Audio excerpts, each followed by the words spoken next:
No sé si lo vamos a terminar hoy, pero podemos seguir porque total todo el resto que vamos a ver son todas situaciones de interés. Altura, ejercicio, de que los vamos a ir relacionando. Bien, y vamos a hacer una introducción a lo que se llama la integración psico-neuro-endocrino-inmune. Lo vamos a ir integrando medio que vamos pasando otros teóricos. ¿Sí? La última parte la vamos a terminar de integrar la clase que viene. ¿Pero el lunes es la última clase o el viernes que viene? No, el viernes, el lunes es parcial, ¿cierto? Sí. Bueno, eso va a ser el lunes y después le subo el resto de Power, o bueno, me digo, el ejercicio lo tomamos en el examen final, ya está altura, chicos. Lo que no saben ahora lo van a tener que saber por el final, así que vemos cómo vamos. Igual. Bien. Vamos a empezar a definir estrés, porque por cada libro hay una definición, hay una interpretación distinta. Entonces lo vamos, como siempre, ustedes ponen algo en el idioma. Ustedes ya conocen el estrés en química, porque han hablado de estrés oxidativo. ¿Sí? Que es justamente el daño celular desencadenado por el desbalance de los sistemas generadores de redes libres con los sistemas antioxidantes. Estrés oxidativo. También lo vemos como estrés hídrico en algunas células, cuando se deshidratan. ¿Han visto este estrés? ¿Qué es ese estrés? Ay, ¿qué esa curva? ¿Dónde le vieron esa curva? Sí, ¿qué curva es? Bien, módulo de Young, propiedades elásticas de los materiales. ¿Sí? Justamente, ahí aparece la aplicación del término estrés en física. En realidad es la primera aplicación. Siempre los físicos, adelante. Fíjense en el Hooke, que fue el primero, alrededor del año 1700, a fines de 600, es el primero que habla de estrés, como respuesta que se desarrolla en el material como reacción a la aplicación de fuerzas de deformación. Fíjense que habla de que el material va a tener una carga, que es la fuerza externa, se va a tener un porcentaje de deformación, ese material, que son las relaciones internas del material, al ser aplicadas las fuerzas, que es la carga, y estableció Young, establece el módulo que es el que mide la resistencia de ese material a la deformación. Y se establece el término resiliencia, que es la capacidad de ese material de retornar a su forma original. ¿Por qué puse cada significado? ¿Qué me importa la física? Porque esos mismos conceptos se aplican a la biología. Exactamente los mismos. ¿Sí? Cuando hablamos de carga, es exactamente el mismo. ¿Sí? Y para estrés se utiliza el mismo concepto, solamente que desde un punto de vista biológico. O sea que el concepto es el que viene de la física, no el que viene de la química, no el que está aplicado en la química. ¿Cuándo empieza a utilizarse? Fíjense cómo 200 años después recién aparece por primera vez aplicado el término estrés en textos médicos, que fue en Osler, 1910, donde cuando describía la situación de un paciente, hablaba de que el sistema nervioso está sujeto al estrés, ¿sí? ¿Por qué? Y a relación al estrés, fíjense con que vida intensa, absorber su trabajo, dedicado a sus placeres, ¿sí? Lo relacionaba con un estilo de vida. Y ahí aplicaba por primera vez en medicina el término, ¿sí? Y lo relaciona con uno de los sistemas, el sistema nervioso. A partir de ahí, ¿quién fue el otro que comenzó a indagar en esta línea de pensamiento? Kahneman. ¿Se acuerdan que él había hablado de homeostasis? Entonces después empezó a indagar en aplicar el término estrés, ¿sí? Fíjense que habla de estrés y strain. ¿Se acuerdan que era strain? ¿De dónde vienen los dos términos? ¿De dónde lo sacó? De física, ¿sí? ¿Se acuerdan que el strain? El porcentaje de deformación del material cuando está sometido a esas fuerzas externas, ¿sí? ¿Se acuerdan? Por eso se lo puse antes. Fíjense que lo define como, es el primero que acuña estas palabras, ¿sí? La respuesta de lucha o huida, ¿sí? ¿Cómo qué? Como la tendencia a reaccionar y resistir la ruptura, aplica los mismos conceptos que la física, ante fuerzas externas físicas, en este caso psicológicas y psicológicas, que alteran la homeostasis. Y fíjense de todos estos ejemplos: la exposición al frío, la falta de oxígeno, la hemorragia, la hipoglucemia, la hipotensión, el dolor, el miedo, las emociones fuertes, son todas fuerzas internas o externas, ¿sí?, que alteran la homeostasis, y entonces hay una tendencia a reaccionar y resistir la ruptura de la homeostasis a través de la respuesta, que es la lucha o la huida. ¿Se entiende? Entonces, ¿y él con qué lo relaciona esa rápida respuesta ante esas situaciones? A la activación del sistema simpático médula adrenal. A través de ese sistema se restaura la homeostasis y se preserva el medio interno. Por eso habla del estrés como una reacción. El estrés es la respuesta, ¿sí? El estrés es la respuesta, que es inespecífica y generalizada, según él, que depende de la estimulación o sea, esa respuesta depende del sistema simpático adrenal. Y al mensajero le pone el nombre simpatina, que después, ¿cómo se llamará cuando lo estudian químicamente? Adrenalina. Unos añitos después, aparece este hombre, Say, fíjense, en el año 36, donde publica en una de las revistas más importantes algo que él viene estudiando en animales de laboratorio, que lo denomina un síndrome, ¿ven? Que dice síndrome producido por diversos agentes que son nocivos. Y aparece así como teníamos, esta lucha o huida, él lo grafica a través de 3 etapas. ¿Sí? ¿Ustedes qué dirían que pasa en estas 3 etapas? ¿Qué pasa acá? Acá. Cuando ve lo que se viene. Bien, sí. ¿Y acá? Cuando está luchando. Bien. ¿Y acá? Se rindió. Bien. Entonces determina justamente que existen 3 etapas, ¿sí? Esas 3 etapas, ¿sí?, las denomina síndrome general de adaptación. Síndrome, ¿por qué? Porque él reconoce que hay distintas manifestaciones, signos, síntomas físicos coordenados y dependientes entre sí. General, porque es una respuesta sistémica, y de adaptación, porque es una respuesta ante un factor o agente estresor. O sea, el estímulo es el estresor y la respuesta es la respuesta de estrés, que él la pauta temporalmente como esos 3 procesos. Y esos 3 procesos los llama justamente reacción de alarma, donde ahí pone la respuesta de Cannon, en la reacción de alarma, ¿sí? ¿Ven? Reacción de alerta ante la identificación del estresor, el estado de resistencia o adaptación, ¿sí?, que sería en esa lucha mientras está el estímulo, y la etapa de agotamiento, donde todos los mecanismos que mantienen la respuesta entran en colapso. Y lo grafica fácilmente. Fíjense que aquí tenemos el nivel normal de la respuesta del cuerpo, la resistencia del cuerpo ante esos agentes estresores, la situación de alarma, donde primeramente disminuye esa resistencia, pero rápidamente, a través del sistema nervioso autónomo, aumentan la respuesta del organismo ante la presencia del estímulo, la fase de resistencia y la fase de agotamiento. Pero esto recuerden que es en una línea temporal. Y eso es lo que se llama síndrome general de adaptación. ¿Qué mecanismos estableció el que participaban de ese síndrome general de adaptación? Y fíjense, obviamente, al contrario de Cannon, le dio principalmente hincapié y rol a quién? Al eje hipotálamo, hipófisis adrenal. ¿Sí?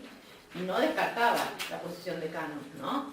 Pero él establecía que, fíjense acá, y fíjense el dibujo este, parece una definición de física. Tenemos fuerzas, flechas, vectores. La fuerza, ¿cómo se grafican en física? Con flechas, ¿sí? Vectores. Entonces tenemos exógenas y endógenas, ¿sí? Hay algún agente que es mayor su intensidad o aparece que activa el eje hipotálamo, hipófiso, adrenal, ¿sí? Entonces él le da principalmente importancia a ese eje. O sea que los corticoides liberados por la corteza son los que contribuyen a la respuesta, principalmente para él. Obviamente que se hace muy famoso y muy rico con esto, porque es cuando se hace público y llega a la población el término estrés. Fíjense en el año, creo que es 74, esto, acá, después. Y publica libros, ¿sí? Pero cuando sigue estudiando, cuando habla de ese síndrome general de adaptación, se pueden diferenciar dos respuestas importantes. La primera etapa, que es la de alarma, donde integra la respuesta de Cannon, simpático adrenal más la de él, ¿sí?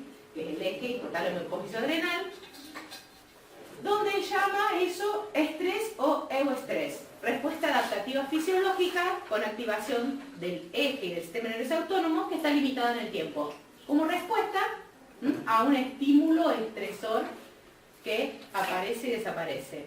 Y la diferencia de distrés, porque es la respuesta desadaptativa, patológica, que origina una tríada que cuando empezaba a mantener estresados mucho tiempo los animales, o sea, la fase de resistencia, y cuando llegaba el agotamiento, ¿qué observaba cuando llegaba el agotamiento? Aumento del tamaño de las suprarrenales, úlceras gastrointestinales e involución del sistema timolinfático. O sea que, cuando se observaban esas consecuencias, se sabe que había atravesado la etapa de resistencia y había entrado en la etapa de colapso de las tres fases. Obviamente que sigue publicando libros. Acá de qué habla, estrés sin distrés, o sea, como estilos de vida.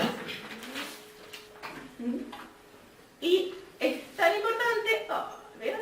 Acá está, es tan importante que en distintos, o sea, importante, tipo, no sé, todos hablamos de estrés, en todas las propagandas hablan de estrés, todas las publicidades hablan de estrés, y él fue el que sacó a la luz pública el concepto de estrés.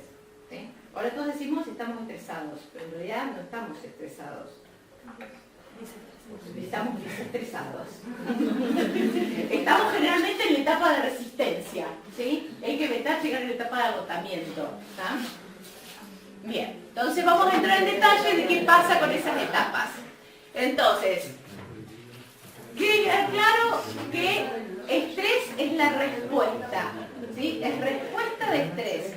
Los agentes que generan esa respuesta son los estímulos estresores. Y hay distintos tipos de agentes o estímulos estresores. Obviamente podemos separar los exógenos de los endógenos, donde ya Cannon decía un montón de estímulos endógenos son estresores. Desencadenan respuestas que compensan, ¿sí?, en el organismo. Dentro, fíjense, lo podemos dividir según, no solo el lugar de generación, sino que según el tipo o la calidad físico-químico, que pueden ser internos o externos.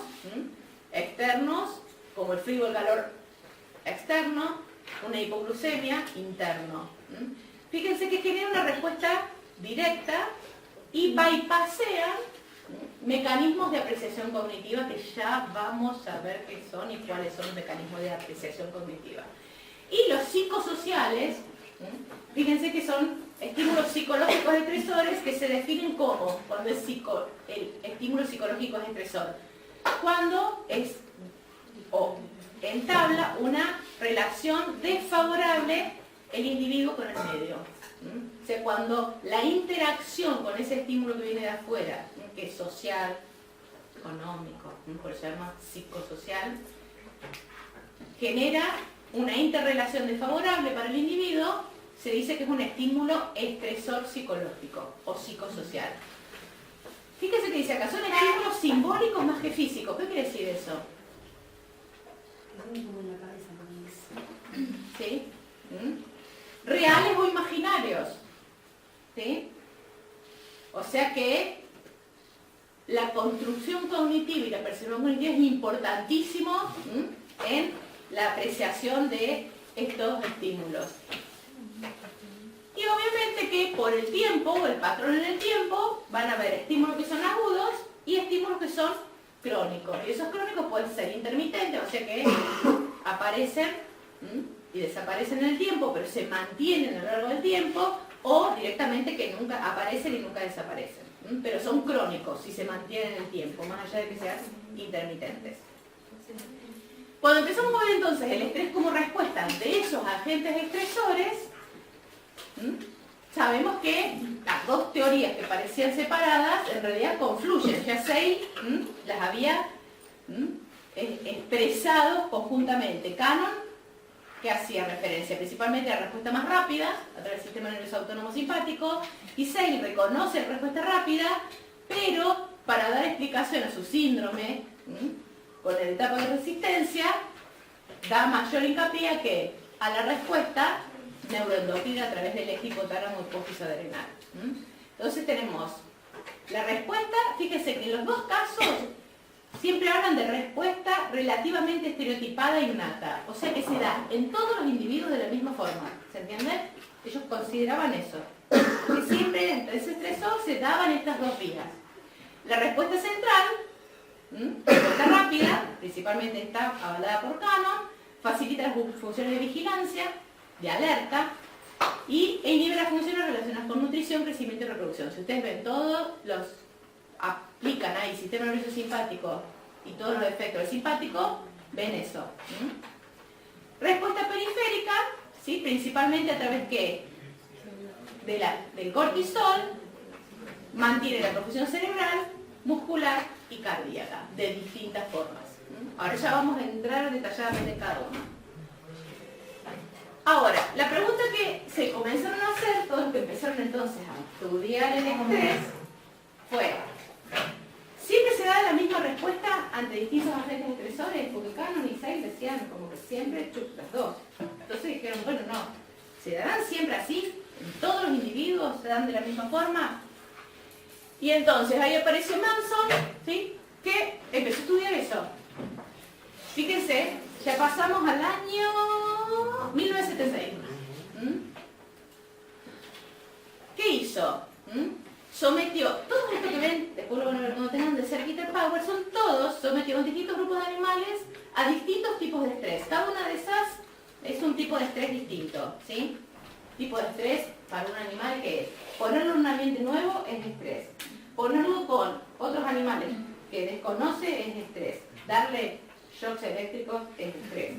Mantenerlo en hipoglucemia es estrés. Mantenerlo deshidratado es estrés. O sea, mantuvo y que fue cambiando, interpretando estrés que sea tipo endógeno, ¿sí?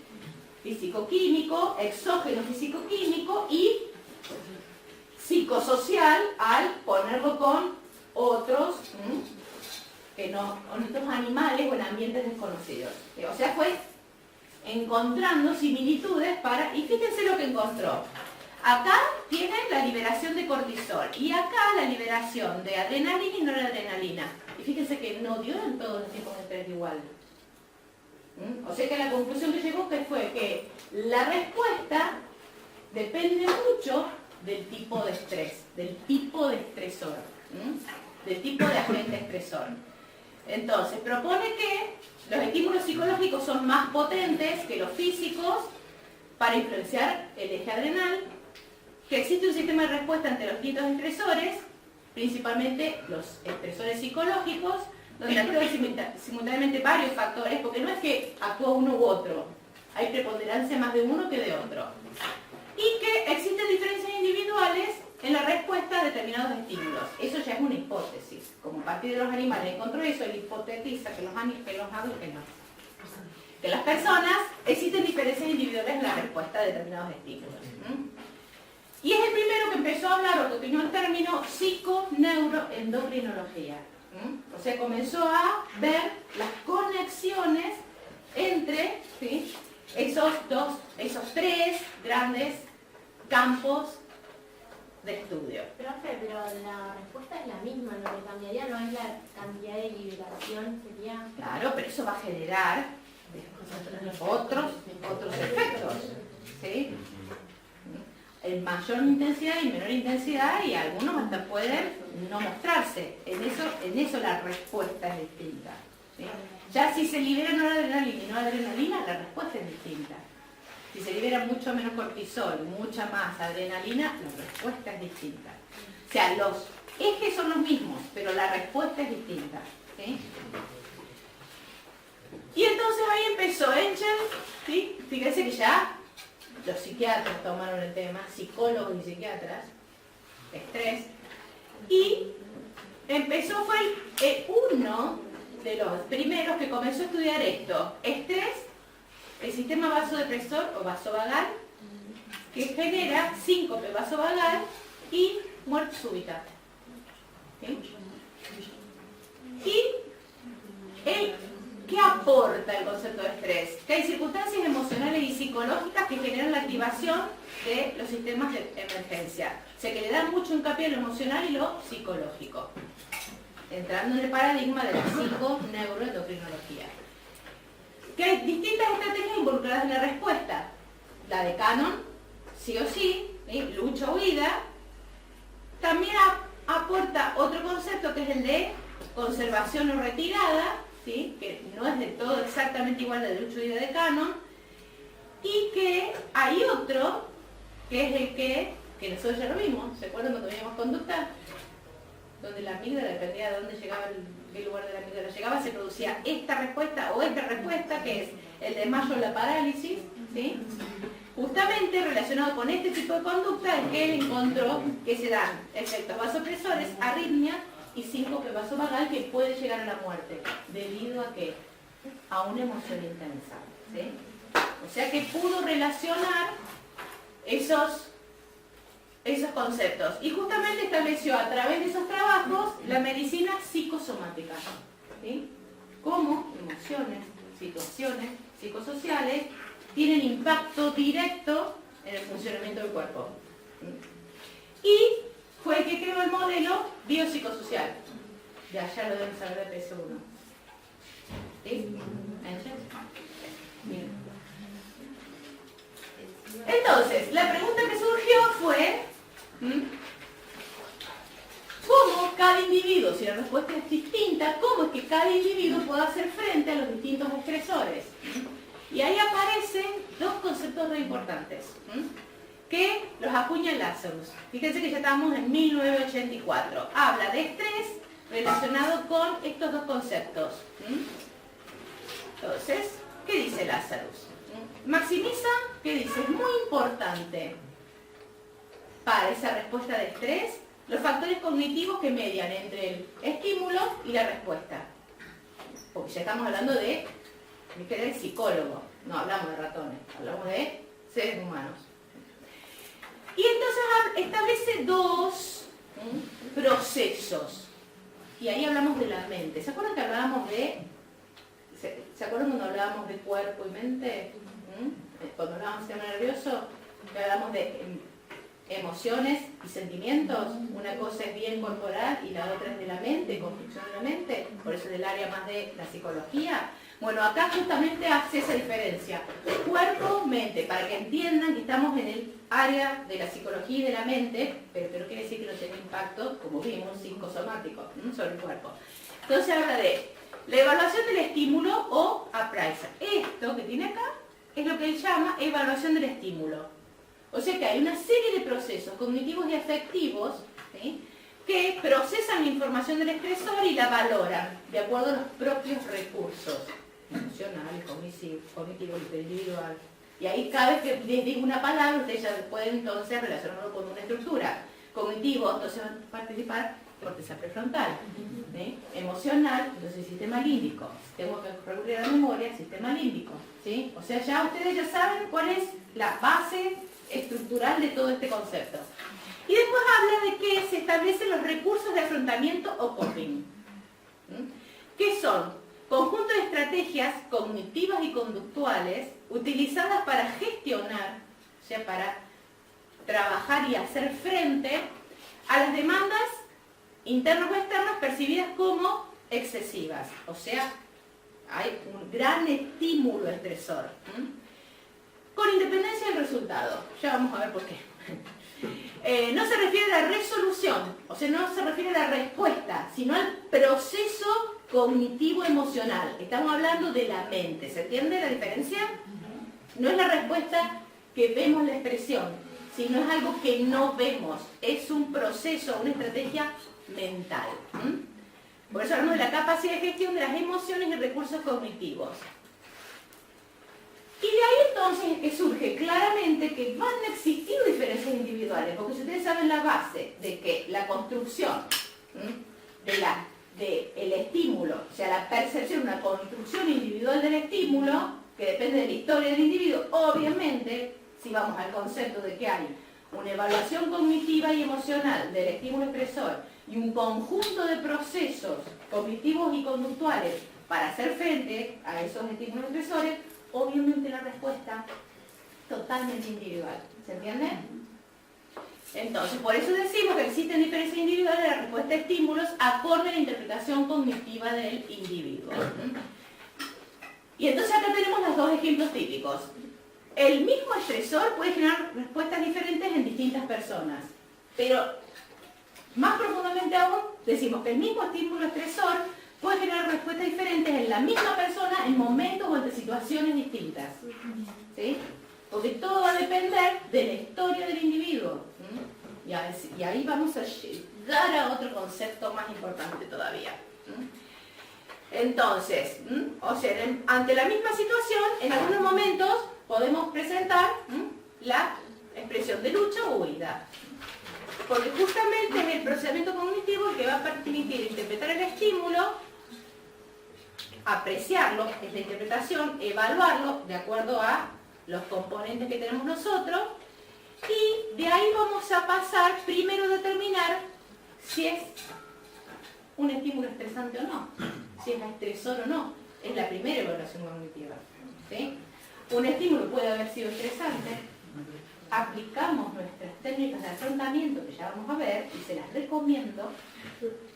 Entonces, la próxima vez que estamos expuestos a ese estímulo, ya no es estresante. O sea, el mismo estímulo no causa la misma respuesta en la misma persona en situaciones distintas. ¿Se entiende? Bien. Y de ahí entonces entramos al modelo de alostasis, ¿sí? Que en realidad esto surge del estudio del estrés y termina modificando el concepto de homeostasis.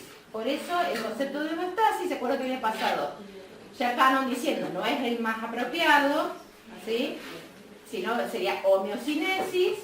Después siguió evolucionando un poquito más. Actualmente, fíjense que año 1988 se está trabajando, se sigue hablando de homeostasis. En todos los libros de fisiología ahora encontró el término homeostasis, pero el paradigma bajo el que se trabaja para interpretar los procesos es este, el de alostasis, que es mucho más interesante porque aplicado al humano. Fíjense qué es la alostasis, proceso por el cual el organismo responde constantemente, por eso, a las fluctuaciones del medio físico y social, ya aparece la palabra social, para mantener la homeostasis a través del cambio. ¿Y qué integra en ese proceso constante? Respuestas cognitivas, emocionales, inmunológicas y endócrinas, ¿sí? En ese conjunto, relacionadas con la experiencia individual. Y lo más importante es que, fíjense, en el concepto de homeostasis siempre hay una retroalimentación negativa y volvíamos a la misma situación. Y acá, en el modelo, nunca volvés a la misma situación. Porque si ya involucraste contextos emocionales, de aprendizaje, de memoria, ya no volvés a la misma situación, que es lo real en realidad. Justamente no se refiere solo a la vuelta al equilibrio anterior, sino a un nuevo equilibrio a través de la experiencia. Y esa es la diferencia entre homeostasis y alostasis.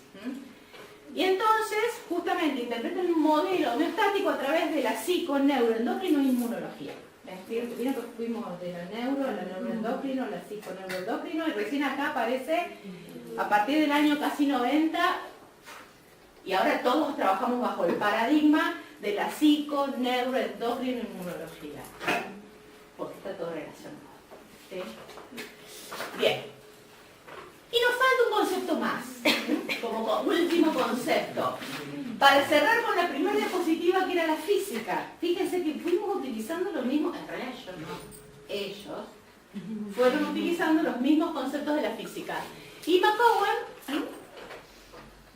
que acuña otro concepto importante en el sistema. Habla que la carga alostática explicaría las diferencias individuales en la respuesta al estrés. Obviamente que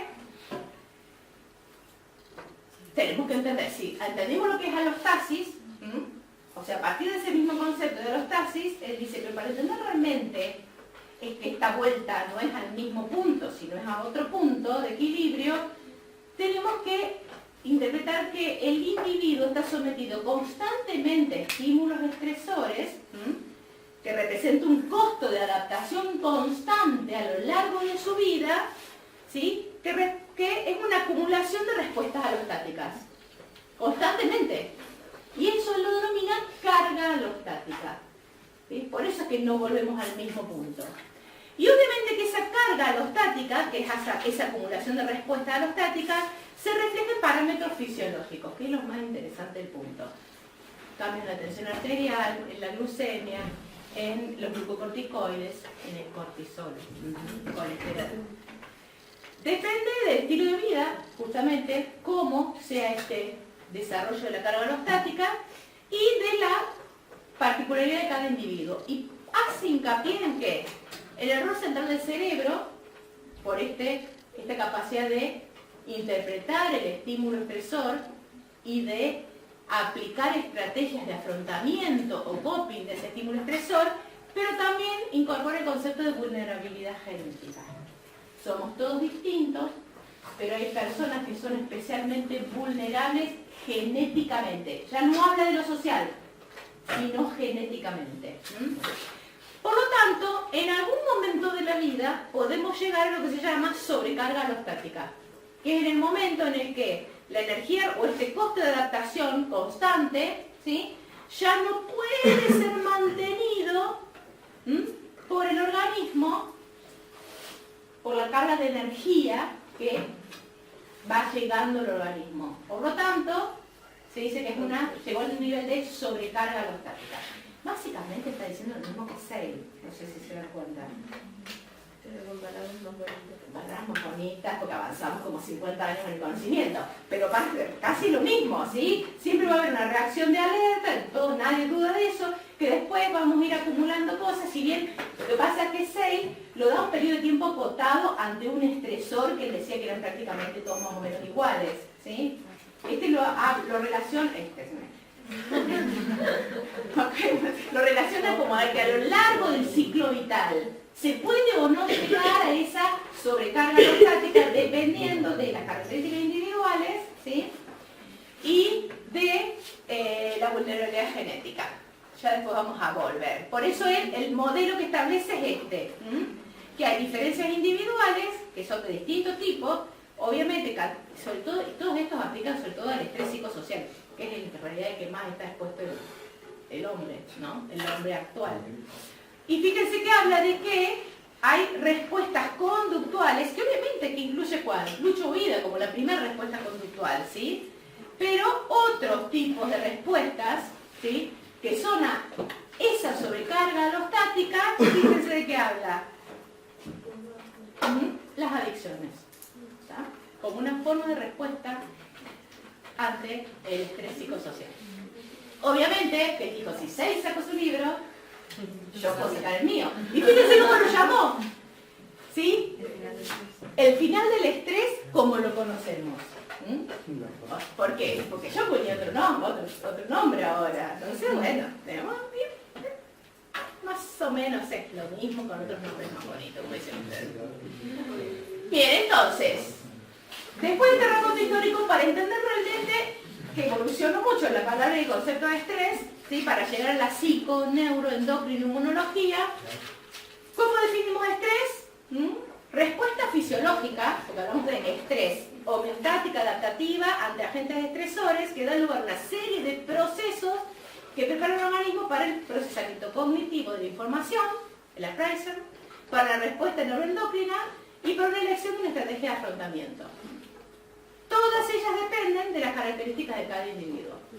O sea que básicamente vamos a tener los estresores, ya los categorizamos, los atributos personales tienen mucho que ver los tipos, bueno, ahora vamos a ver algunas cosas que tienen que ver con eso, sobre todo la vulnerabilidad genética, las estrategias de afrontamiento, obviamente que van a depender de la evaluación cognitiva que hicimos, y otra cosa muy importante en esa respuesta es el soporte social. Entonces, básicamente el modelo de estrés no es el que decimos el eje simpático adrenal o el eje hipotálamo funcional, son las bases, pero ven que es más compleja esa respuesta. Tenemos los agentes, obviamente, de evaluación, las estrategias de afrontamiento, las variables disposicionales que son el tipo de personalidad, la herencia, la epigenética, que ya vamos a ver que es re importante acá, y el apoyo social que hace a la resiliencia de ese individuo. Nuevamente, ¿cuál es la resiliencia?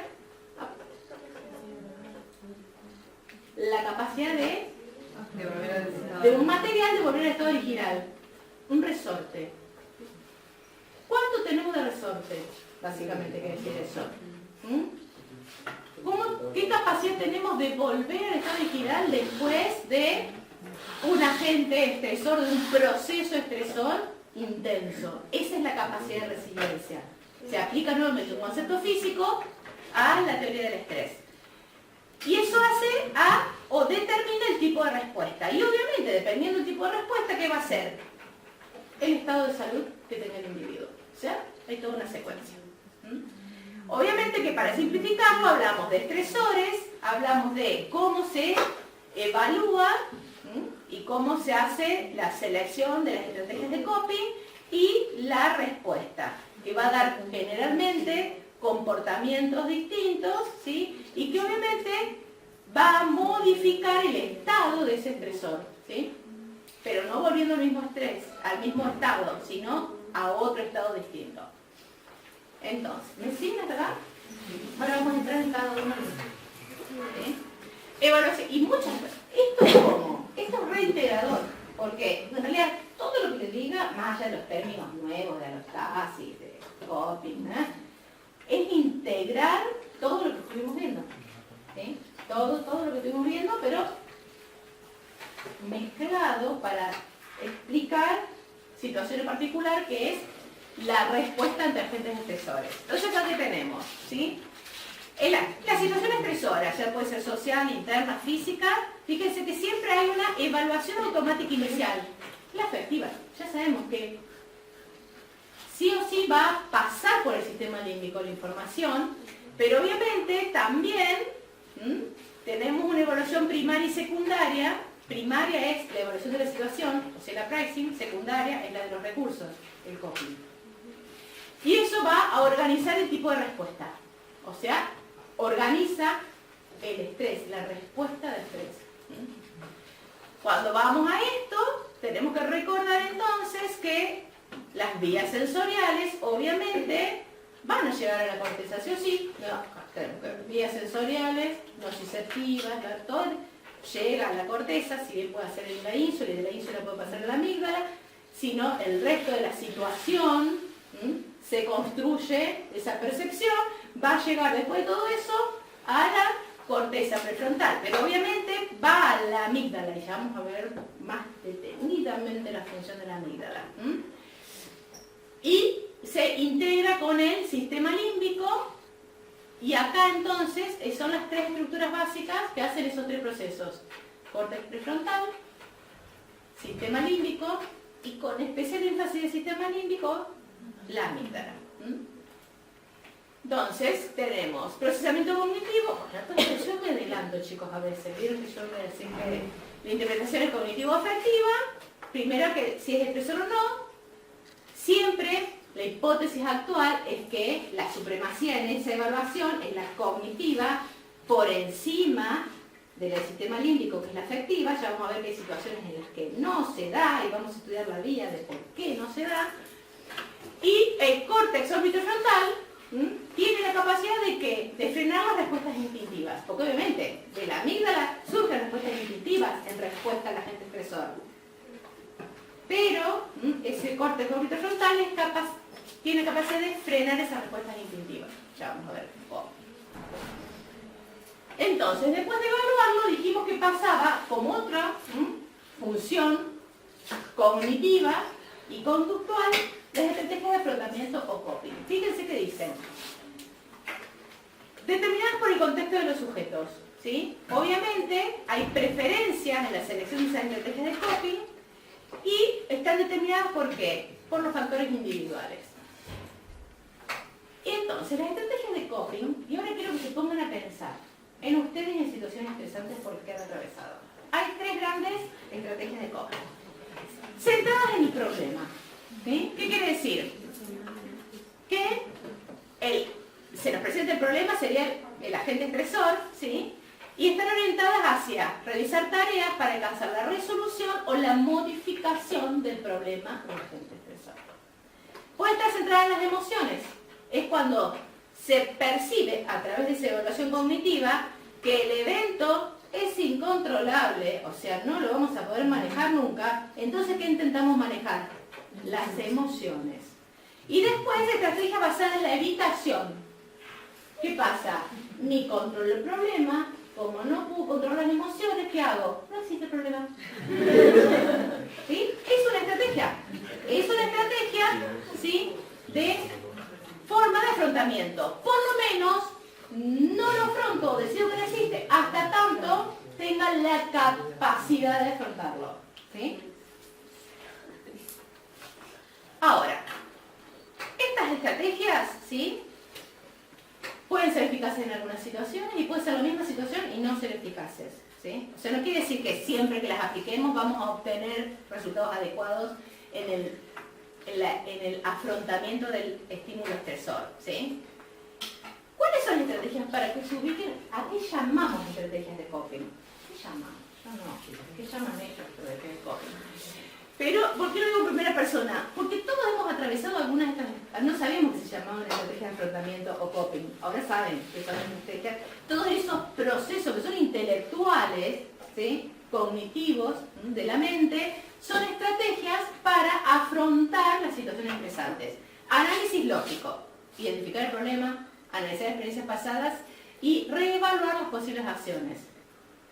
Todos lo hacemos. ¿Sí? Redefinición cognitiva, aceptar la situación, pero decir, sería básicamente ver la mitad del vaso lleno. ¿Se entiende? Reevaluar, bueno, no está tan mal, no hay mal que por bien no venga.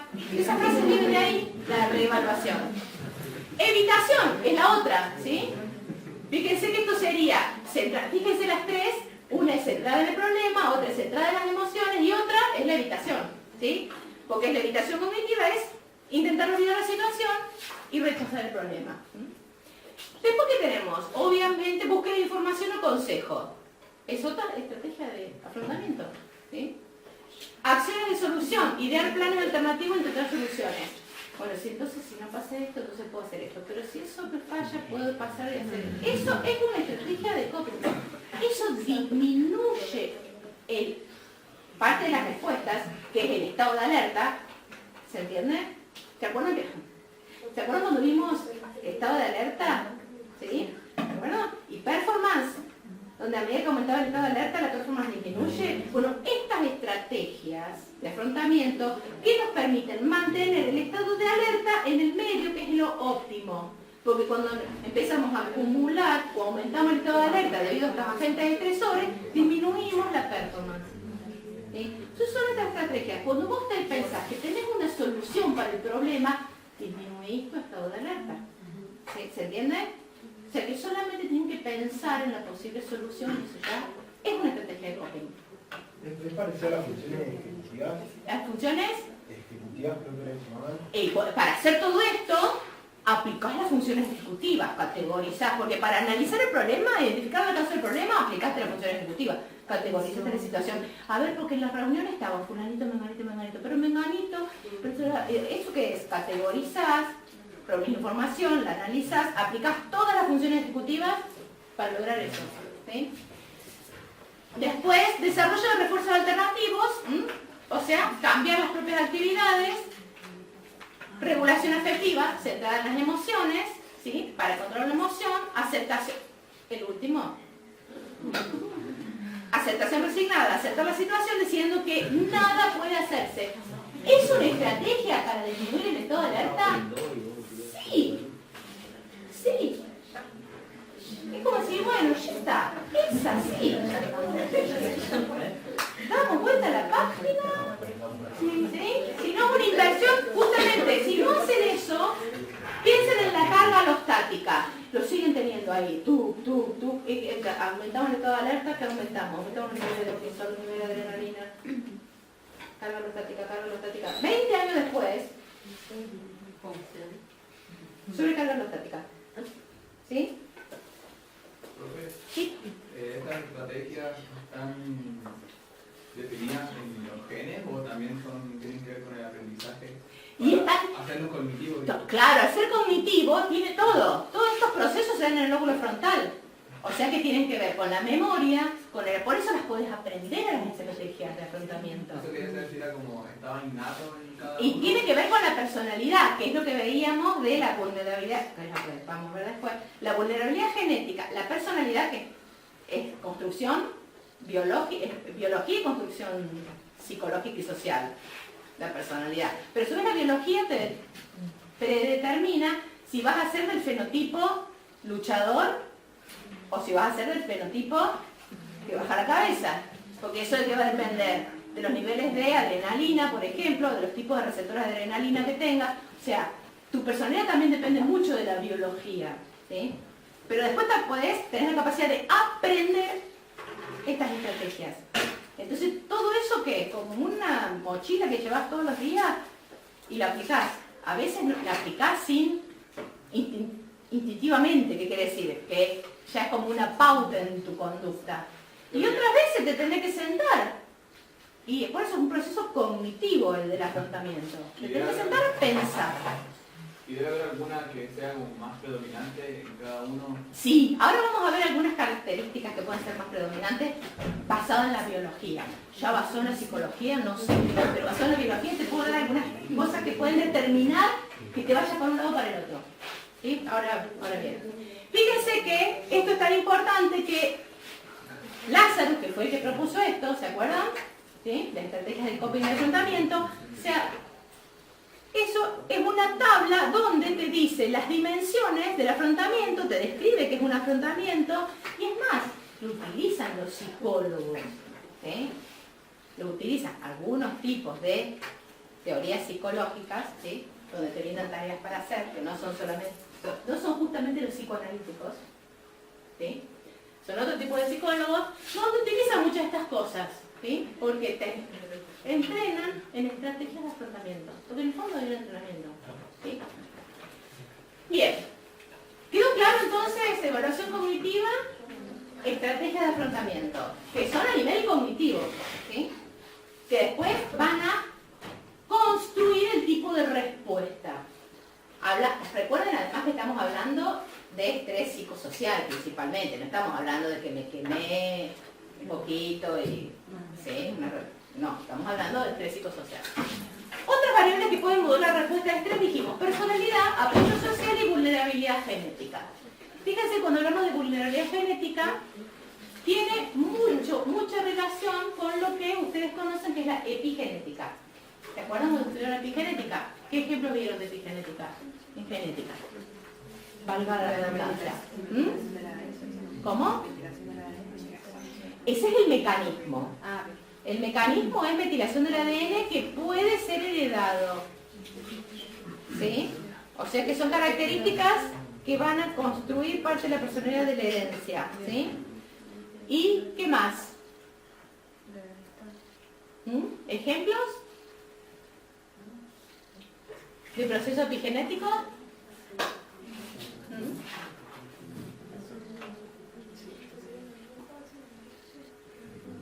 Bueno, ahora vamos a ver algunos eventos. ¿Sí?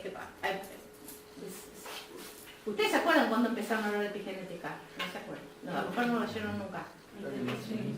¿Sí? ¿Con cuál? ¿Con qué evento? ¿Con la guerra? ¿Posguerra? Y a ver por qué. Aparte yo no lo sé, yo tengo otra historia. A ver por qué. Era algo de cuando la abuela pasaba hambre, la nieta como desarrollaba mecanismos para comer por adaptación. Bien, sí. Ese es un ejemplo. Pero fíjense que dice abuela a nieta, ¿por qué? Porque la abuela en ese momento estaba embarazada y pasó esa carga epigenética a la madre. O sea, A los óvulos de la madre que estaba engendrando. ¿Sí? Y por eso recién en la nieta se evidencia. ¿Sí? O sea, en general, por eso salta una generación. Y, sí, bueno, en algunos casos es en la misma persona, que es lo que vamos a ver. Sí. De tu niñez repercuten en la adultez. ¿Sí? O sea, en la misma persona. Entonces, por ejemplo, algunos cambios epigenéticos son en el hipocampo. ¿Sí? Modifica la expresión del promotor de receptores de glucocorticoides. Entonces, si hay mayor número de receptores de glucocorticoides o menor número de receptores de glucocorticoides, va a haber distinta efectividad en la regulación del eje. Y sabemos que es una de las principales formas de efectoras de la respuesta, la liberación de glucocorticoides. O en el córtex, ¿sí? Modifica la expresión del promotor de ¿qué? De transportador de serotonina. Por procesos epigenéticos se metiló y se modificó eso, la expresión del promotor de transportador de serotonina. ¿Y la serotonina? ¿Ah? Así. Sí. ¿Y con qué otra cosa, con qué otra función la relacionamos? Con los estados de ánimo. Con los estados de ánimo. Exactamente. Porque habla del transportador de la serotonina, ¿sí? No de la serotonina. Entonces, ahí tenemos que hay modificaciones que se dan que van a afectar la respuesta desde el punto de vista, lo hace más, esos dos ejemplos, esa persona es más vulnerable en la respuesta al estrés, sobre todo al estrés psicosocial. ¿Sí? Porque puede tener menores niveles de serotonina y puede tener desregulado el eje y ser más sensible a los niveles de aumentados de cortisol. Y este es el ejemplo de cómo se genera un fenotipo vulnerable. El estrés temprano, o sea, ¿cómo se dieron cuenta del estrés temprano? Mellizos, o sea, muchos de estos casos son como estudiados en mellizos, ¿no? Gemelos, perdón, idénticos, donde uno quedó a cuidado de una institución y el otro fue una familia. ¿Sí? Entonces ahí es donde se pueden estudiar estos casos, ¿sí? Donde justamente, ¿por qué estrés temprano? ¿Por qué? Porque el que fue adoptado por la familia tuvo un montón justamente de apoyo social, contención, ¿sí? Que generó un fenotipo más resistente a la respuesta al estrés. En cambio, el que quedó en el... ¿Cómo se llama? ¿En el? La institución, el hogar, tiene un nombre, el orfanato. En el orfanato, fíjense, ¿qué se observó? Que tenía cambio en los receptores de benzodiazepina, los receptores GABA, ¿sí? Y una producción basal de CRH, ¿sí? Cambiada, también. ¿Qué quiere decir esto? Que es menor a la normal, entonces la respuesta ante los estímulos estresantes no son exactamente iguales y da un fenotipo más vulnerable. O sea, genéticamente iguales, situaciones sociales, psicosociales distintas durante la niñez temprana generan fenotipos distintos en la respuesta al estrés. Y eso sería por cambios epigenéticos. Pero en la misma persona. O sea, en ese caso es como hay más en realidad, más producción basal de CRH. Cuanto más producción basal de CRH, más cortisol, mayor capacidad de respuesta. Cuando tenés menos producción basal de CRH, tenés menor capacidad de respuesta. O sea que es bueno el cortisol, entonces, o sea, no es algo... ¿Y es bueno? La respuesta al estrés. Estamos hablando de la respuesta al estrés. Sí, estamos hablando de la etapa de alarma y la etapa de resistencia corta. Si la resistencia se alarga y entramos en la etapa de agotamiento, ya empiezan los efectos deleterios del cortisol. ¿Sí? Profe, ¿cómo era a niveles basales altos? ¿Era mayor vulnerabilidad? Lo que pasa es que el fenotipo es más, el fenotipo no es respondiente al estrés, adecuadamente respondiente al estrés. Por eso es un fenotipo más vulnerable a las situaciones estresantes. Ahora vemos con el CRH o CRF.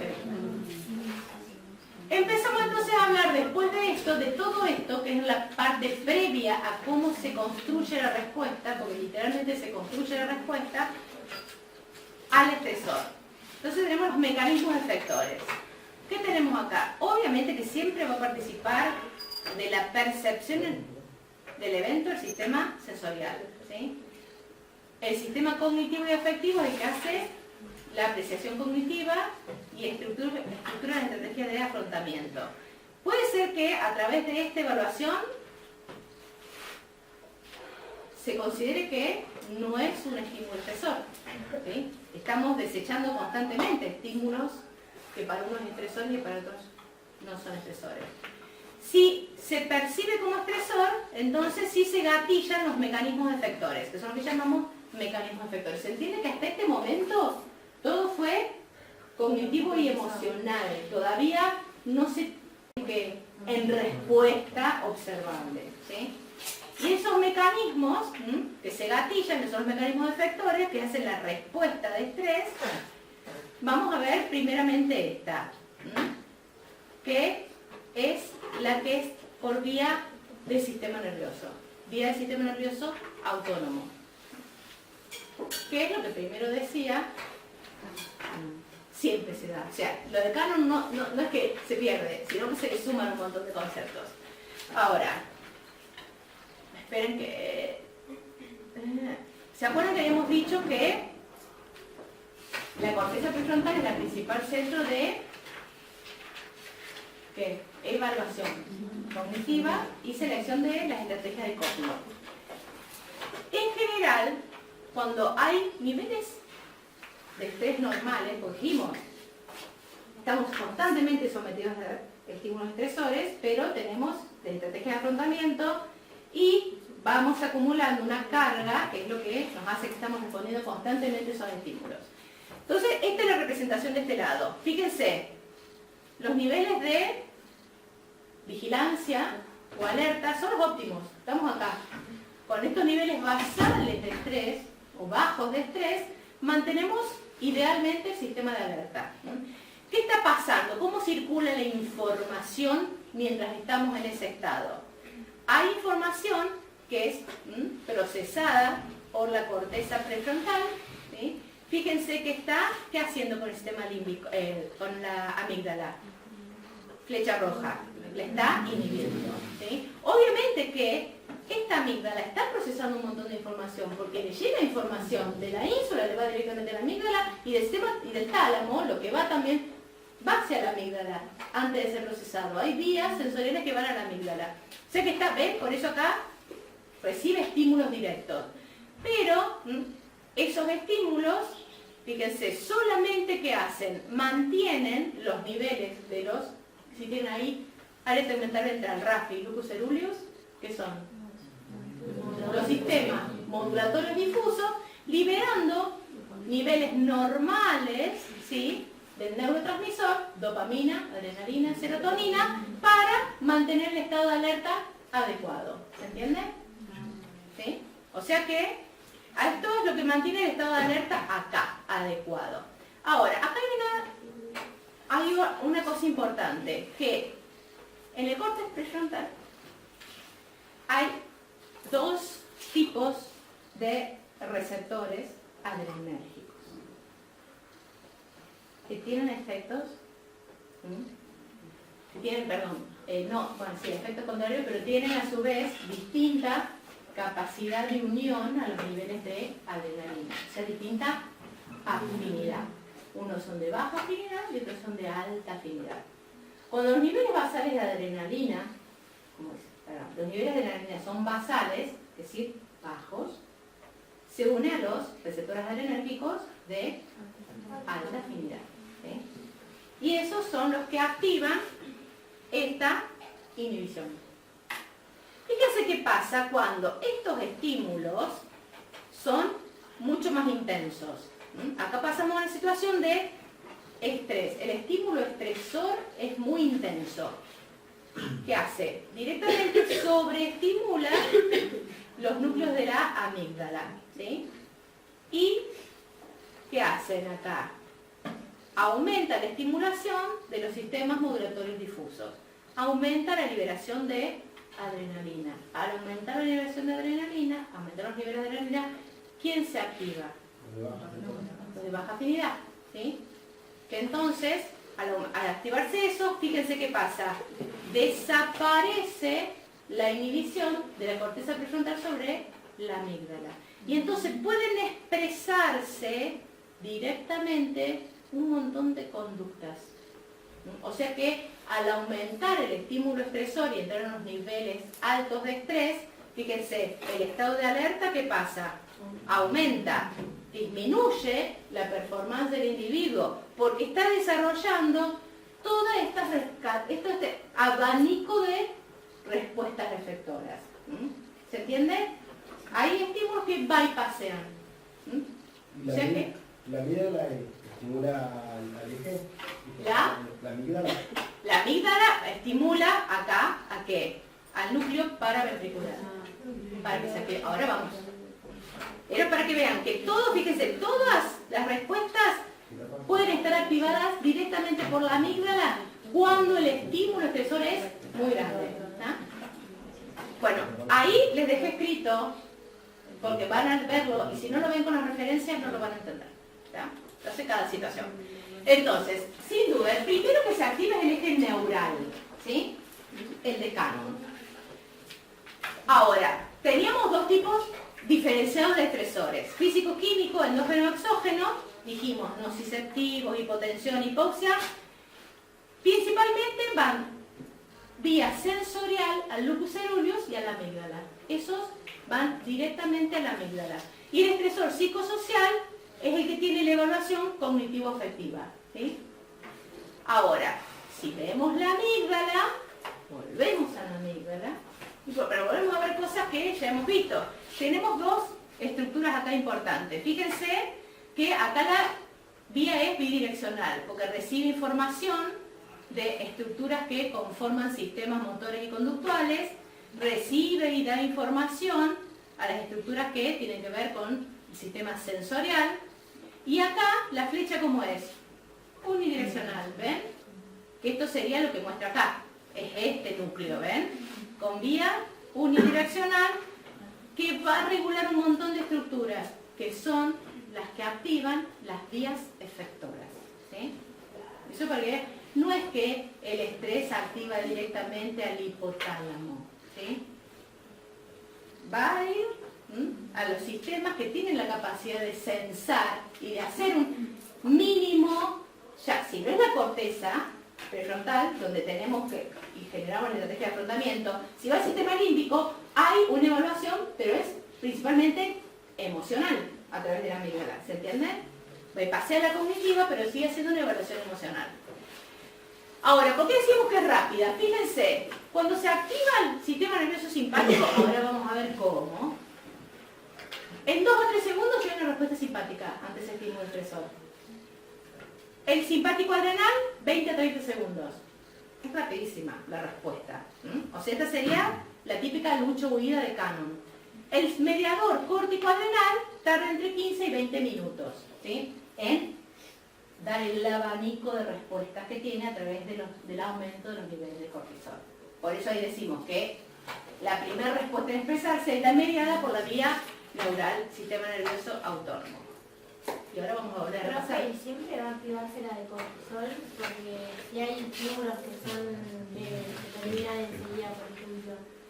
No, vas a ver que Igual siempre se termina activa activando. Lo importante es que se activa y es limitada en el tiempo. En 2 horas desapareció. Volvió a los niveles más altos de cortisol. Ahora lo vamos a ver. Bien. ¿Por qué es importante el locus coeruleus en todo esto? Que también lo hemos nombrado bastante durante todos los teóricos, ¿sí?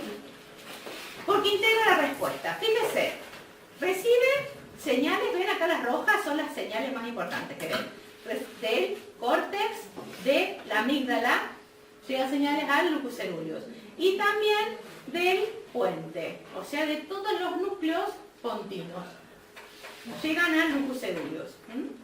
Y por estas vías llega información visceral y somatosensorial al núcleo cerúleo. Por eso decíamos que tanto la amígdala como el núcleo cerúleo tienen la capacidad de que de sensar la información nociceptiva, térmica, ¿sí? Sensorial, sin que vaya a la evaluación cognitiva, porque le llega la información, ¿ven? Por acá. Y si no le llega, después del procesamiento cognitivo, o habiendo sido ese procesamiento bypassado, y le llega a través de la amígdala. O sea, de alguna forma, le llega al núcleo cerúleo. Y cuando se integra la información del núcleo cerúleo, ¿hacia dónde va? Hacia el hipotálamo, el córtex, el cerebelo, el puente y los ganglios de la base. O sea, irradia. ¿Y por qué? El núcleo cerúleo es parte de qué sistema? Sistema modulatorio adrenérgico, ¿sí? Ya lo vimos que es el más importante en mantener el estado de alerta. Pero también lo vimos al núcleo cerúleo cuando vimos control motor, como sistema reticular descendente, que regula qué cosa? De los músculos, ¿sí? Entonces, ¿qué vamos a tener? Que de ese lupus ceruleus, fíjense, tenemos que le llega también información de dónde, del núcleo del tracto solitario. Ah, o sea que le llega información de quiénes, de todos los sistemas vegetativos, ¿sí? A través del núcleo del tracto solitario. Y fíjense, el lupus ceruleus informa ¿a dónde? ¿Ven? Llega a través de la vía aferente, núcleo del tracto solitario, lupus ceruleus. ¿Ven acá esta flecha? ¿Qué? ¿Va y viene? ¿Qué son estos? Ganglios simpáticos. O sea que directamente del núcleo cerúleo que integra toda la información, también se regula la descarga simpática. Pero a su vez el núcleo cerúleo también recibe y manda información ¿a dónde? Al hipotálamo. ¿A qué núcleo? Al núcleo que libera CRH. ¿Se entiende? Que se integra la información. Eso que parecían dos cosas que van por dos lados distintos, no, se integran. Hay vías, la vía una es neural y la otra es hormonal, porque la CRH tiene receptores en el núcleo cerúleo, el otro no, le manda una neurona que va al núcleo paraventricular. ¿Se entiende? Entonces fíjense que así es como desde el núcleo cerúleo se va a aumentar el estado de alerta. ¿Por qué? Porque vimos que, perdón, voy al otro lado. Acá, desde acá, aumenta, ¿qué cosa? La descarga, principalmente en donde, en la corteza, aumenta el estado de vigilancia, de atención, ¿sí? Por el otro lado, por acá, va hacia el sistema medular y aumenta el tono muscular y activa el sistema nervioso autónomo. Y ahí aparecen a los 30 segundos, todas, entre los 3 y los 30 segundos aparecen todas las acciones del sistema nervioso autónomo como efector. Y ahí entonces le podemos preguntar de cualquier regulación. ¿Por qué? Porque acá en el núcleo del tracto solitario llegó todo. ¿Se entiende? Toda la información. Pero fíjense entonces, acá que tenemos núcleo del tracto solitario, ¿sí? Le llega la información, pero a su vez el núcleo del tracto solitario le va a llegar información de este otro núcleo, que es un núcleo hipotalámico, que es el que va a terminar integrando la información del núcleo cerúleo, pero también de la sustancia gris periacueductal, de la amígdala y de la corteza prefrontal. O sea, nuevamente se vuelve a integrar la información del núcleo cerúleo, vuelve a reintegrarse con todo. Miren que siempre se integran doblemente las informaciones. ¿Sí? Y recién este núcleo, ¿sí? Que es el núcleo hipotalámico dorsomedial principalmente, es el que va a generar o estimular las respuestas a través del sistema nervioso autónomo, división simpática. ¿Sí? Entonces, ¿qué vamos a tener? El aumento de la vasoconstricción visceral, el aumento de la frecuencia cardíaca, el aumento de la vasoconstricción cutánea, o sea, vasoconstricción periférica. Acá, bueno, esto lo vamos a ver cuando veamos frío, en la altura, en la clase que viene, porque activa la actividad de unas enzimas que que activan la actividad del corazón y de la grasa parda y aumenta la actividad respiratoria. O sea que no es que se active el sistema nervioso autónomo, sí, sino que a través del lucus ceruleus y de la integración de la información superior a través del hipotálamo, el núcleo dorsomediano. Entonces, ¿cómo va a ser la respuesta global de ese sistema nervioso simpático? Fíjense, si en estado de reposo, acá tenemos celeste, ¿ven? Es parasimpática. La respuesta global parasimpática, o sea, el nivel basal de descarga en todos los órganos del sistema nervioso parasimpático. Y esta del simpático, ¿sí? Esto es el eje tiempo y este es el nivel de activación. Fíjense que en estado basal hay mayor activación parasimpática. Y ustedes lo tienen que recordar eso cuando hablamos del corazón, que decimos, tiene un freno parasimpático, ¿sí? Por eso, quiere decir que hay mayor nivel de actividad parasimpática a nivel basal. Acá, estrés. Fíjense cuando habla del mild stress, es como un estrés básico, el estrés constante, que entonces da una respuesta, aumenta a través de todo este sistema la respuesta simpática. Y, como ustedes saben, todas estas respuestas que implican una contrarrespuesta hacia el parasimpático. Por eso tenemos acá que disminuye la descarga parasimpática.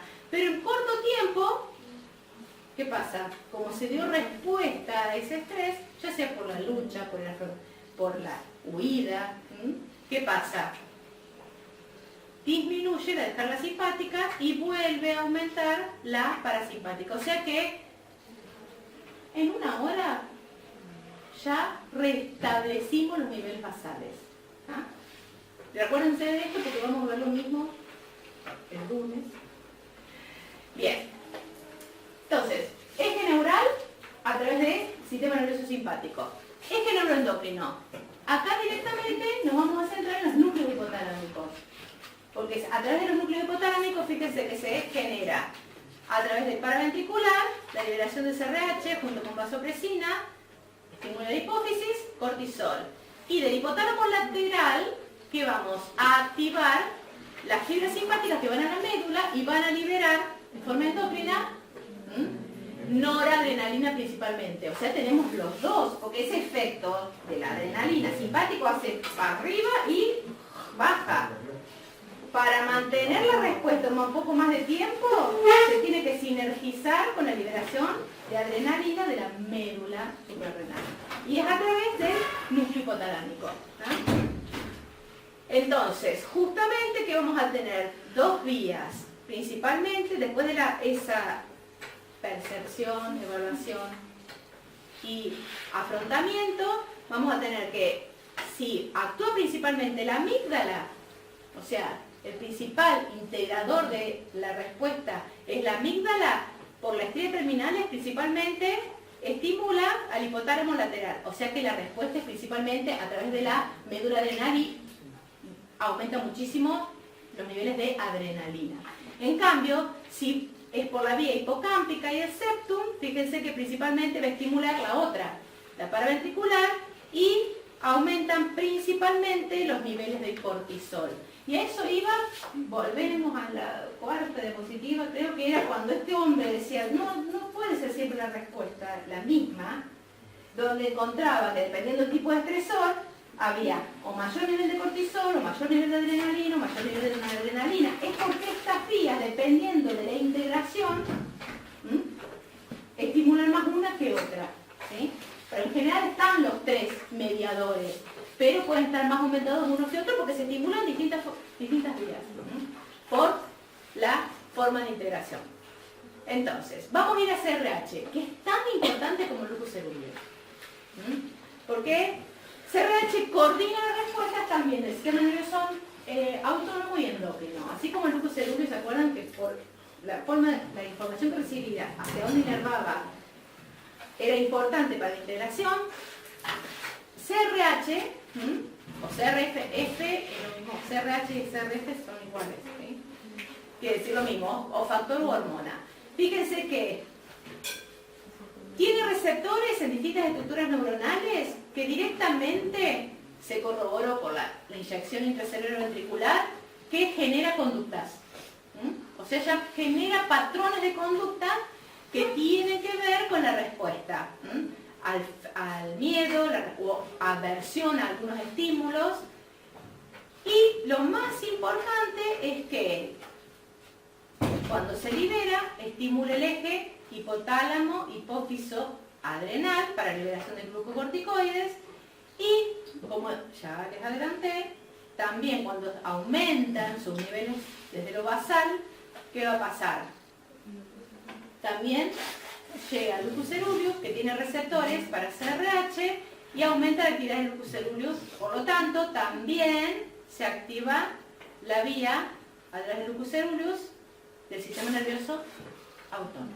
O sea que nuevamente tenemos que más allá de la forma que lleve la información o a través del lupus ceruleus, a través de hipotálamo, sea vía neuronal o vía endocrina, se van a terminar activando los dos ejes, pero con diferente intensidad. Oh, me quedo mal acá. Entonces, fíjense que esta hormona, la CRH, se colibera con vasopresina. ¿Sí?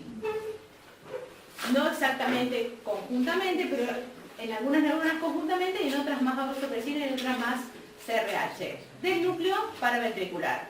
CRH entonces vía portal llega a la hipófisis, se acopla a receptores tipo 1 que aumentan el nivel de cíclico y así estimula tanto la síntesis como la liberación de ACTH.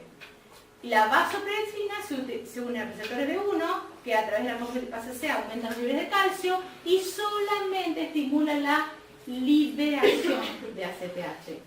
O sea que en realidad tiene un efecto sinérgico con la CRH, potencia la acción de CRH. Esa es la principal función de la vasopresina. Y después hay una serie de eventos que, porque CRH, ¿sí? Eso no tiene solamente tipo 1, sino tiene tipo 2 de receptor. Tienen distinta afinidad. Generalmente, ustedes vieron que la mayoría de los receptores de los neurotransmisores tienen distinta afinidad por ese neurotransmisor, lo cual permite que, dependiendo si hay baja concentración, se dé un efecto y si aumenta la concentración, se puede dar el efecto opuesto a través de las mismas estructuras. ¿Sí? Esa es la importancia. Ahora, esos dos tipos, fíjense que no están solamente en la hipófisis, sino que están en el sistema nervioso central y en estructuras periféricas. O sea que la CRH también tiene impacto para la respuesta en el sistema nervioso de neuroendócrina del estrés directamente, no solo activando el eje. Y a su vez aparecen estos mensajeros que se llaman neurocortina, que se sintetizan en el cerebro y se sintetizan a nivel periférico y activan selectivamente los receptores tipo 2. O sea que hay otros mensajeros químicos que serían agonistas de ese receptor y activan también las mismas respuestas que CRH. Esto lo podemos saltar de nuevo. Esto para que sepan que cuando hablamos de CRH es más complejo, ¿sí? Que solamente se libera del hipotálamo y estimula a la hipófisis. Cuando se libera CTH, acá la tenemos, se libera CTH por los dos mecanismos que se suman, se sinergizan, liberan a CTH. ¿A dónde va a actuar? A la médula suprarrenal. Perdón.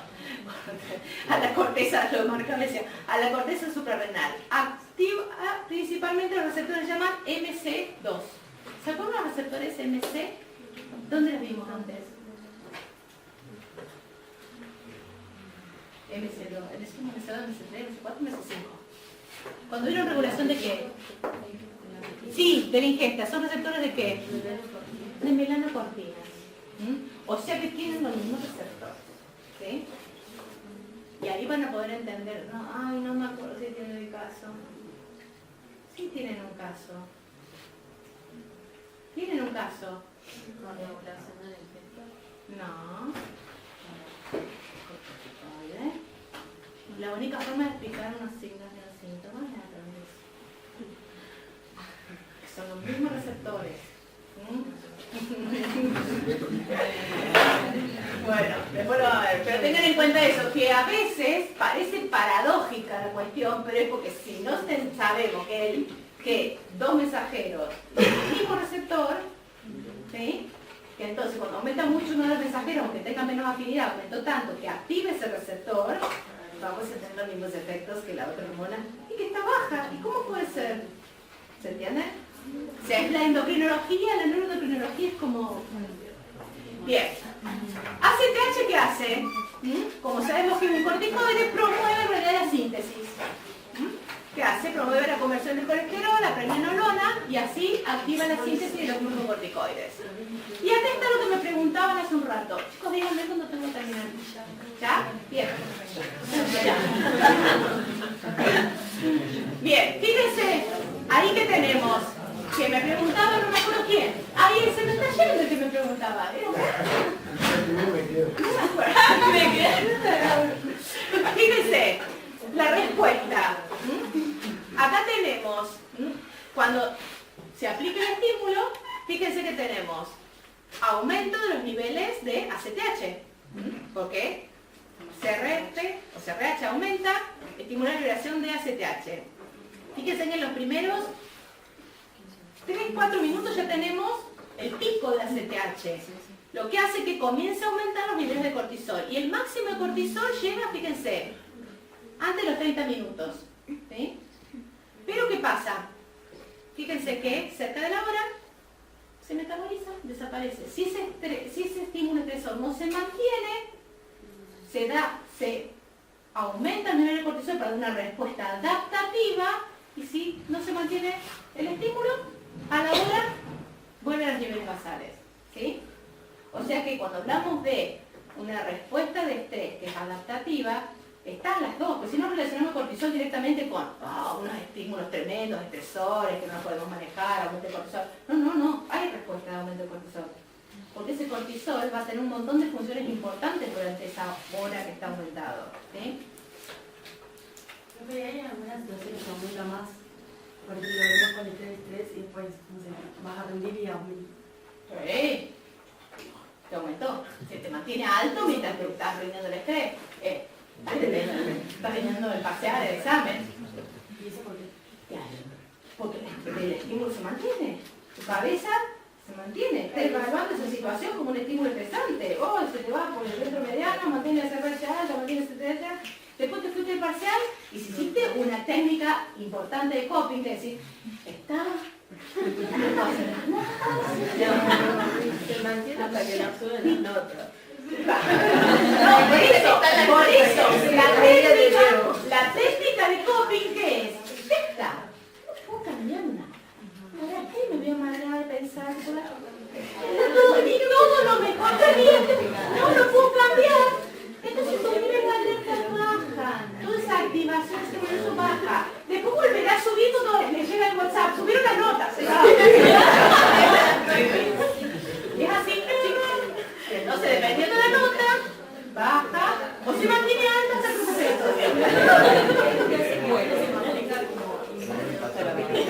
¿Cómo? Inmunológicamente no. Todavía no llegamos al inmunológico.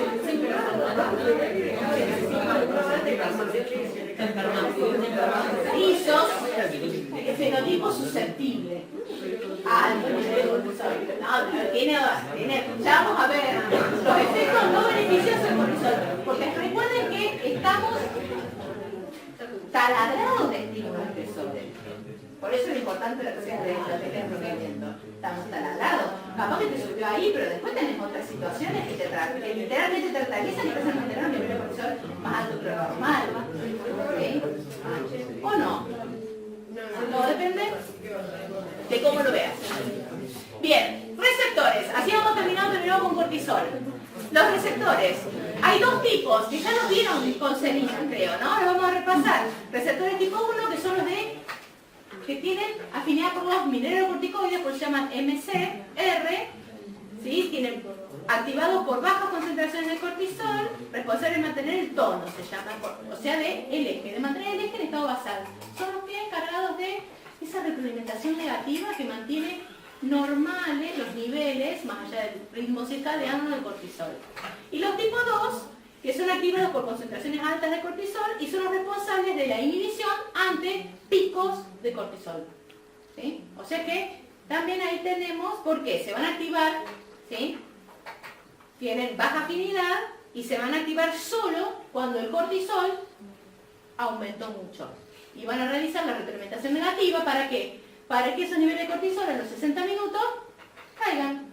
Si no, obviamente, si no hay retroalimentación negativa, se va a mantener alto. ¿Ah? Bien, entonces, bueno, esto es lo que... Fíjense que acá que tenemos receptores de glucocorticoides, el glucocorticoide en este caso, que atraviesa la membrana según el receptor citoplasmático que traslocan al núcleo. Sería el tipo de mecanismo de acción. Pero, ¿sí? ¿Qué pasa acá? Modifica la transcripción, los factores de transcripción de distintas proteínas que son las que van a ejecutar el efecto del cortisol. Ahora, bueno, esto es lo que estoy diciendo. Los elementos de respuesta. Retroalimentación del eje también se lo adelanté. Fíjense acá que tenemos, ¿sí? Hipotálamo, ¿sí? Hipocampo, que va al núcleo paraventricular, hipófisis, y acá recién que tenemos liberación de cortisol. Y acá tenemos la retroalimentación negativa para mantener los niveles basales de cortisol. Fíjense que acá que tenemos receptores que son de glucocorticoides, son los que principalmente ejercen la retroalimentación negativa. ¿Tá? Fíjense que el 90%, o sea, a nivel basal, están los mineralocorticoides. Pero fíjense que cuando vemos la ubicación, ¿dónde están los mineralocorticoides principalmente? Solamente en el sistema límbico, pero específicamente en hipocampo. ¿Tá? Y normalmente esta retroalimentación negativa hace mantener ocupado el 50% de los receptores de glucocorticoides. Por eso son los que van, cuando aumentan mucho los glucocorticoides, son los que van a actuar en la retroalimentación negativa ante el estrés. Ahora, fíjense que entonces, acá que tenemos, que ese hipocampo que hace, inhibe la liberación o la actividad del núcleo paraventricular. ¿Opuesto a quién? A la amígdala. ¿Ah? O sea que vamos a tener ahí también un control del sistema límbico que es opuesto. Hipocampo inhibe, amígdala estimula, activa el eje. Y encima, fíjense que sabemos esto es lo que está mostrando. Esta es la distribución de los receptores GC y esta de los MC, donde subcorticalmente representa esto, el mineralocorticoide. O sea que normalmente a niveles basales, en realidad, también, ¿qué va a pasar? Este receptor está ejerciendo una retroalimentación negativa de la inhibición, inhibe la inhibición. Por eso, así mantenemos la funcionalidad del eje. ¿Ah? Bien, y eso es lo que estoy diciendo ahí. En hipocampo y los otros en hipotálamo. ¿Por qué son importantes en esta respuesta de estrés los glucocorticoides? Mantienen la glucemia, ya saben los mecanismos. Y fíjense que entonces acá le podemos ver cómo se mantiene la glucemia en el estrés. Entonces ustedes tienen que empezar a pensar en las hormonas que se liberan durante la respuesta de estrés que influyen sobre la glucemia. Y entonces, ¿qué tuvieron de los 0 a los 30 segundos? ¿Liberación de qué? Adrenalina. O sea que en realidad la primera respuesta de la situación de la lucha-huida es la inyección de elevada adrenalina que ¿qué mecanismo tiene para regular la glucemia? ¿Qué? La adrenalina. Hipoglucemiante, insulina. El resto, salvo insulina, hiper. Y además, si piensan en una situación de lucha-huida, necesitamos, en realidad estamos consumiendo glucosa, por eso tenemos que mantenerla para seguir, poder huir, luchar, mantener el campo visual, hacer elaboraciones cognitivas de cómo le vamos a pegar. ¿Sí? Todo eso requiere que la glucosa se mantenga en los niveles normales. Por eso la liberación de adrenalina mantiene la glucemia ante ese uso aumentado. ¿Y a través de qué mecanismo? Rápido, para mantener la glucosa en sangre. Sí, glucogenolisis. Entonces la adrenalina principalmente que hace es se libera rápido y produce glucogenolisis hepática. A los 30 minutos ya tenemos el pico de cortisol en esa respuesta rápida. Y entonces aparece otro mecanismo de mantener la glucemia. ¿Y cuál es? La gluconeogénesis. ¿Sí? O sea que ahí se sinergizan los efectos y se mantiene la glucosa para esta respuesta. O sea que ustedes tienen que, dice, mantener la glucemia, ustedes tienen que ir para atrás y pesar todo lo que está pasando para mantener la glucemia. ¿Sí? Regula el equilibrio hidroelectrolítico. ¿Por qué? ¿Hay interacciones entre los mineralocorticoides y los glucocorticoides? Sí. La ACTH tiene capacidad de, por la forma de irrigación de la corteza, estimular la irrigación. Entonces también durante esa respuesta al estrés se mantiene el equilibrio hidroelectrolítico. Regula factores de crecimiento neuronales. ¿Qué quiere decir eso? Y regula podas sinápticas, previene la desaparición de espinas dendríticas. Y ahí viene lo importante del cortisol mantenido. Vieron que, no sé si se dieron cuenta, que cuando mantenemos el nivel de alerta óptimo, hay un nivel de cortisol basal óptimo. Porque ese nivel de cortisol basal óptimo, que cada tanto por algunas respuestas que se generan estresantes sube y baja, ¿qué ayuda? A través de esa prevención de desaparición de espinas dendríticas, principalmente en sistema límbico. A que eso quede en la memoria. ¿Sí?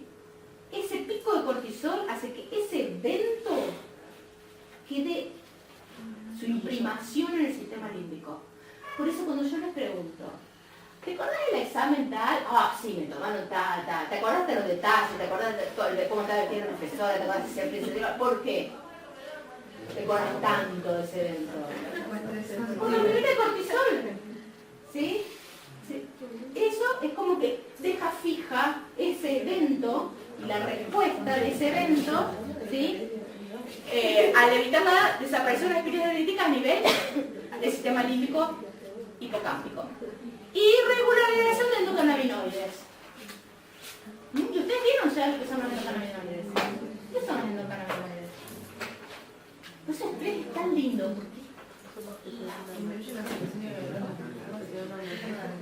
Son analgésicos endógenos, o sea que van a participar de que sí, durante ese evento, ¿sí? Hay un evento nociceptivo, va a disminuir la sensación de dolor, la percepción del dolor. Bien, entonces, a su vez tenemos que tener en cuenta, y fíjense esto que pasa acá también a lo largo del tiempo, que también se van a mantener niveles basales, principalmente activados, ¿quiénes? Los niveles, los MR, después se suma la activación de los GR, y acá son todas estas mismas cosas, se las puse acá, para que vean que a medida que aumenta la activación de los GR, se van dando los procesos de liberación de factores de crecimiento neuronal, evitación de las podas sinápticas, y eso mejora la memoria de ese evento. Obviamente que fíjense que acá disminuyen, como es un evento que no es largo en el tiempo. Fíjense que a las 2 horas ya volvimos a los niveles normales de glucocorticoides. Entonces, el rol fundamental de estos glucocorticoides en esta situación de respuesta de estrés, ¿qué es? Mantienen el sistema controlado, inhiben la liberación y reducen la respuesta postsináptica a la noradrenalina. O sea que fíjense que esos glucocorticoides, a su vez, ¿qué están evitando? Que ese sistema simpático actúe en exceso. Entonces, ¿vieron que bajaba la actividad del simpático? ¿Sí? También al aumentar los glucocorticoides, y por estos dos efectos sobre la noradrenalina, hace que vayan disminuyendo los efectos simpáticos. A medida que aumenta el cortisol, disminuyen los efectos simpáticos. Y parte de eso es esto, que inhibe la liberación y reduce la respuesta postsináptica a la noradrenalina. ¿Sí? ¿Se acuerdan que eran mucho más cortitos en tiempo los simpáticos? Pero el sistema simpático seguiría activado, digamos, lo que se inhibe el efecto. Sí, inhibe el efecto. Asegurás que se inhibe el efecto. Pero sí activo el simpático. No, si desaparece el estímulo estresor. No, claro, en el caso de que siga el... ¡Ah, no! Cambia todo si el estímulo se mantiene. Claro, también cambian. Ya lo vamos a ver el caso que viene, cambia todo, ¿sí? Nosotros ahora estamos hablando solo del agudo, de lo que llamamos modelo de estrés agudo, ¿sí? Y ahora una cosa importante acá, para que vean que también la tenemos en relación a esto, serían los dos efectos, ¿ven? El eje y acá el sistema simpático, y es algo importante. Fíjense qué pasa con la insulina durante una respuesta de estrés. ¿Qué tiene ahí? Bueno, ustedes tienen que tener la capacidad de explicar cómo se inhibe la liberación de insulina. Porque la célula beta pancreática también tiene receptores para la adrenalina que inhibe la liberación. Así como tiene receptores de acetilcolina que a través de la prealimentación durante la regulación de la ingesta, ya no más del olor, ya comienza a estimularse la célula beta para la liberación de insulina, durante un evento de estrés tiene receptores adrenérgicos que inhiben la liberación de insulina, lo cual es lógico porque estamos a través de un sistema adrenalina y cortisol hiperglucemiante tratando de mantener la glucemia. ¿Qué hacemos? Disminuimos los niveles basales de insulina para que ese efecto de cortisol y adrenalina sea más eficiente. ¿Está claro? Bien, te quedamos acá, porque te quedamos como listo para